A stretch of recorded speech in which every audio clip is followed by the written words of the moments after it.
Quando alguém reclama, mas Lula não pode aumentar o salário mínimo porque é inflacionário. Que desgraça que aumentar o mínimo é inflacionário. Um cara pode ganhar 360 mil reais por mês, não é inflacionário. Outro pode ganhar 55 milhões, não é inflacionário. Outro pode pagar, como a Petrobras pagou, 45 bilhões de dividendos sem pagar nenhum centavo de imposto de renda, não é inflacionário. Agora vem o cara do Banco Central e fala, não pode aumentar o salário mínimo e esse negócio de pleno emprego pode causar inflação. Eu fico pensando, aonde é que essas pessoas estudaram? Qual foi a formação que essas pessoas tiveram? Em que Deus essas pessoas acreditam? Será que é verdade que eles acreditam em Deus? Porque não é possível que alguém que seja cristão seja tão insensato, seja tão desumano, pense tanto só em si. O que eu quero, na verdade, é fazer com que esse país se transforme num país em que todos possam levantar de manhã, tomar um café gostoso com a sua família, almoçar, jantar, no final de semana ir no restaurante. E os pobres do Rio de Janeiro não tem que ficar só nos morros, eles têm que ter o direito de ir pra praia de Ipanema, Copacabana, tomar uma caipirosca e viver a felicidade que Deus prometeu para eles. Qual é o crime? Qual é o crime das pessoas viverem bem? Qual é o crime da gente dizer que a filha de uma empregada doméstica tem que ter a mesma oportunidade que o filho da sua patroa? Qual é o crime da gente dizer que um filho de pedreiro pode ser engenheiro? Qual é o crime que a gente comete quando a gente cria um programa pé de meia para garantir que 500 mil de meninos e meninas no ensino médio não desista da escola para poder ajudar o orçamento familiar? Ah, mas vai custar caro, vai custar 10 bilhões de reais, que custe 15. Eu prefiro gastar 10 bilhões em educação para a nossa juventude do que gastar 50 centavos para fazer uma cadeia para prender ele se ele não tiver sorte de estudar amanhã. Aqui nesse país, historicamente, tudo que a gente quer fazer, as pessoas falam, vai custar caro. Custa muito caro. Tá custando caro fazer isso aqui, ô Magda. Tá custando caro a gente fazer esse complexo Boa Ventura.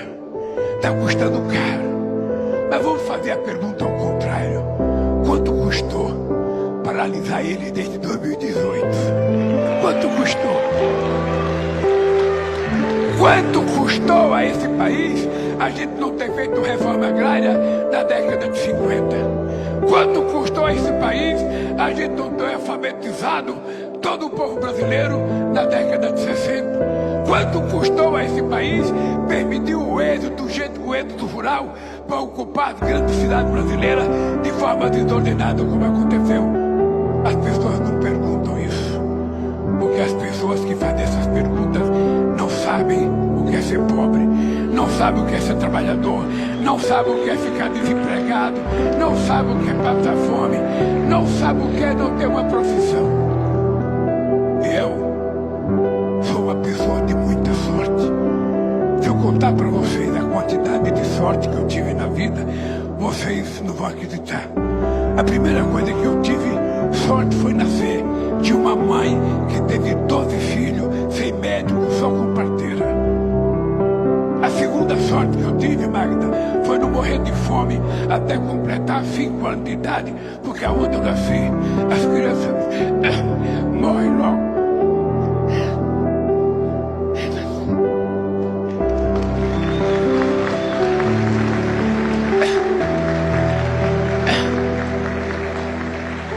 A terceira sorte que eu tive foi ter uma mãe que era analfabeta, teve coragem de se separar do marido com 8 filhos menores, porque 4 já tinham morrido. Ela levou a gente para um barraco. A gente dormia amontoado. E ela nunca mais quis voltar com meu pai, apesar da quantidade de vezes que ele mandou os irmãos dele convencer ela. Eu digo isso porque tem muita mulher que vive com o marido porque o marido paga o aluguel. Eu vivo com o marido porque ele dá comida em casa. Nenhuma mulher pode vender a sua honra, a sua dignidade por um prato de comida.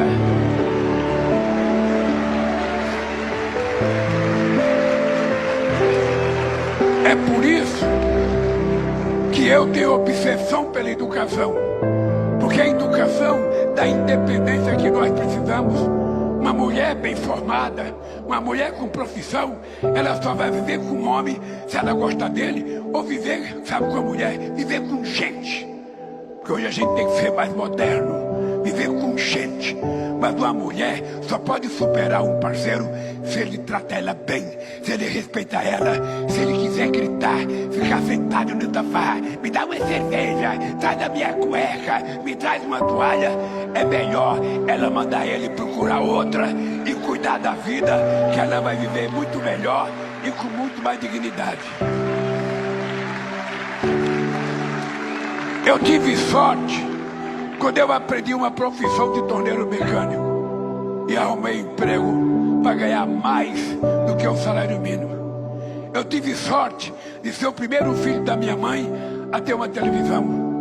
Eu tive sorte de ser o primeiro filho da minha mãe a ter um diploma primário. Eu tive sorte de ser o primeiro filho da minha mãe a ter uma geladeira, a ter um carro, a ter uma casa própria. Eu tive sorte de ser presidente do sindicato importante, que é os metalúrgicos do ABC.